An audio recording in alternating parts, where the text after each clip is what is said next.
আসসালামু আলাইকুম। আজকে আপনাদের সাথে আলোচনা করব ভাষাগত বৈষম্য নিয়ে। তো আমরা বৈষম্য শব্দের সাথে বেশ কিছুদিন ধরেই পরিচিত এবং প্রায় ক্ষেত্রে আমরা বৈষম্য দেখতে পাই এবং বিভিন্ন সময় অনেক রাজনীতিবিদ এবং যারা অন্যান্য জায়গাতে আছেন তারা সবাই এই বৈষম্য নিয়ে প্রচুর আলোচনা করেন এবং ব্যাখ্যা দেওয়ার চেষ্টা করেন। তো এখন আপনাদের সামনে আলোচনা করব ভাষাগত বৈষম্য নিয়ে। তো ভাষাগত বৈষম্য কি এবং কিভাবে আসছে? তো বাংলা ভাষা এবং আন্তর্জাতিক যে স্বীকৃত ইংরেজি ভাষা, এই দুইয়ের মধ্যেই পার্থক্যটা আমি আপনাদের সামনে তুলে ধরার চেষ্টা করব। তো ইংরেজিতে আমরা দ্বিতীয় এবং সেকেন্ড পারসন বলে থাকি বা থার্ড পারসন বলে থাকি। তো সেক্ষেত্রে আমরা জানি যে ইংরেজিতে আমরা বলতে পারতেছি যে তুমি এবং সে। কিন্তু বাংলাতে আমরা কিন্তু এই সেকেন্ড পারসনের আবার ফর্ম ভিন্ন ফর্ম রয়েছে। তো সেকেন্ড যে ব্যক্তি তাকে আমরা তুই বলতে পারতেছি এবং তুমি বলতে পারতেছি। তো এখানে সিঙ্গুলার প্লুরাল নিয়ে আমি আর আসলাম না। তো গ্রামাটিক্যালি মূলত আপনাদের সামনে এটা আলোচনা করব। সেটা হচ্ছে যে এই যে আমি বাংলা ভাষাতে তুই এবং তুমি সেকেন্ড পারসনকে বা দ্বিতীয় যে ব্যক্তি আমার সামনে রয়েছে তাকে মেনশন করছি।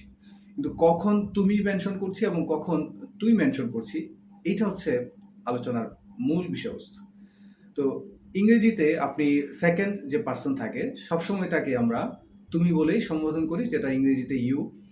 তো সে যে পজিশনেই থাকুক এবং যেভাবে মানে যেই পজিশন হোল্ডই করুক না কেন সেখানে আমরা তাকে ইউ বলার সুযোগ আছে এবং সেখানে আমরা তাকে সম্বোধন করতে পারি স্যার বা ম্যাডাম।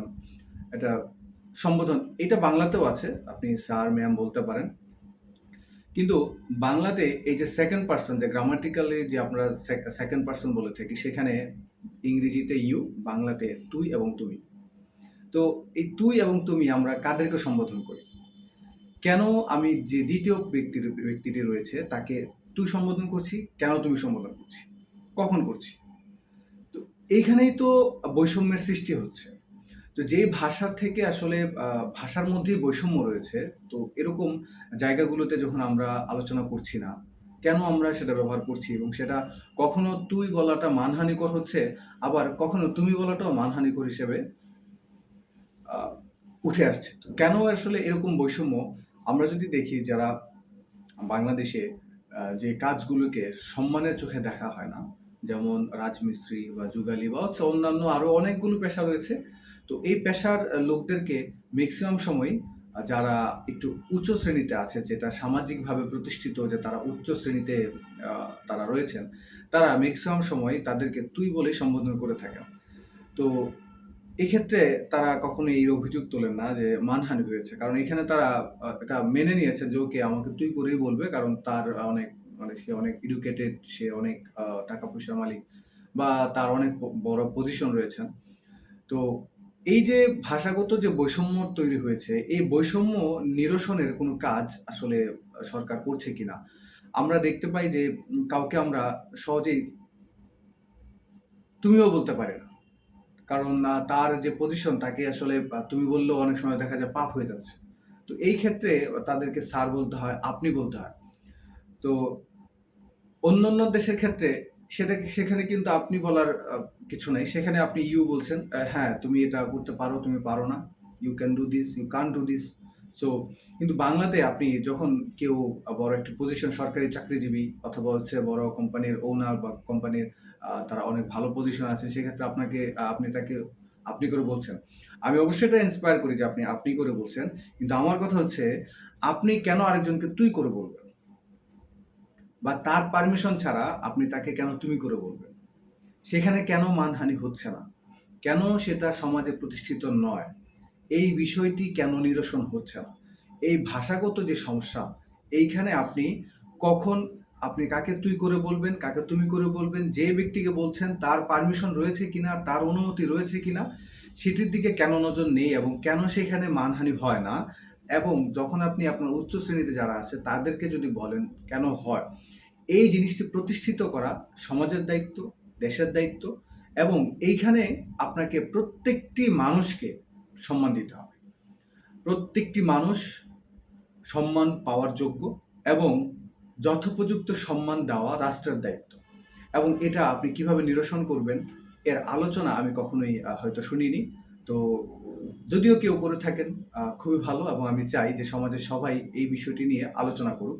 এখানে পরিষ্কার থাকতে হবে যে আপনি কাউকে তার অনুমতি ব্যতীত তুই বা তুমিও বলতে পারবেন না।